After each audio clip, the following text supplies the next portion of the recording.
siya ng 500 sa tuwing siya ay makakasagot ng tama sa aking mga katanungan. 1,000 mo lang? 500 yan, bago ka naman. Kasi mo naman, mamilubi na ako kaagad sa'yo. First question. Okay. Ano ang capital ng Philippines? Manila. Ay, 500 kulas to? Ay, talaga. 500. Ano ang spelling ng TBJ? TBG. TBG. Mali. Mali. J. TBG. Bisaya man ako para sa yun. TBG. TBG. J. Hindi. Bisaya kasi ako yung G at saka G. Isa lang yan. Oo. Lalo ay lang nag-isang. Sino ang pambansang bayani? Jose Rizal.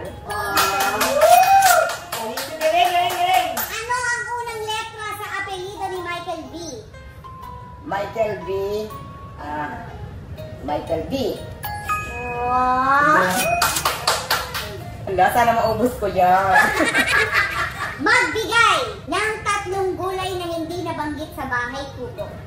Ano, ampalaya, piras, kangkong, kamatis, kamuting kahoy, talbos ng kamuting kahoy.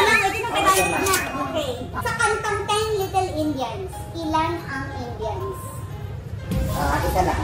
Ay, 10.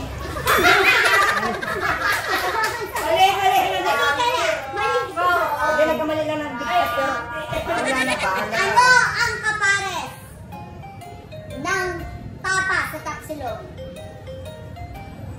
Tapa sa tapsilog. Kanin. Mali. Itlog sa kasinangag. Ay, itlog pala. Saang kontinente ang Pilipinas? Kontinente. Ano kontinente? Kontinente, Pilipinas, Manila. Asia! Ay, Asia. Ang sagot. Oh. Sa World War I, sinong bansa ang magkaaway? Anong bansa ang magkaaway sa World War I? Ano, China? Tsaka, China at saka Japan. Philippines. Russia. ano yung sinabi mo, ha? Okay. Hindi ko naabutan. Sa pangungusap na ako si Diwata, ano ang paksa? Ang nalaman ng Tagalog, ano paksa? Ano yung subject? Sa ako si Diwata. Ako si Diwata, isang bakla. Ano ang Ingles ng pasador? Pass.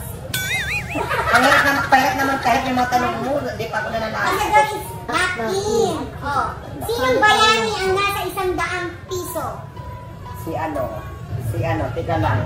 Si ano, ako rin na yung mabini ang digits yan. Mati ang peso 20. Hindi ko alam. Ang galdro.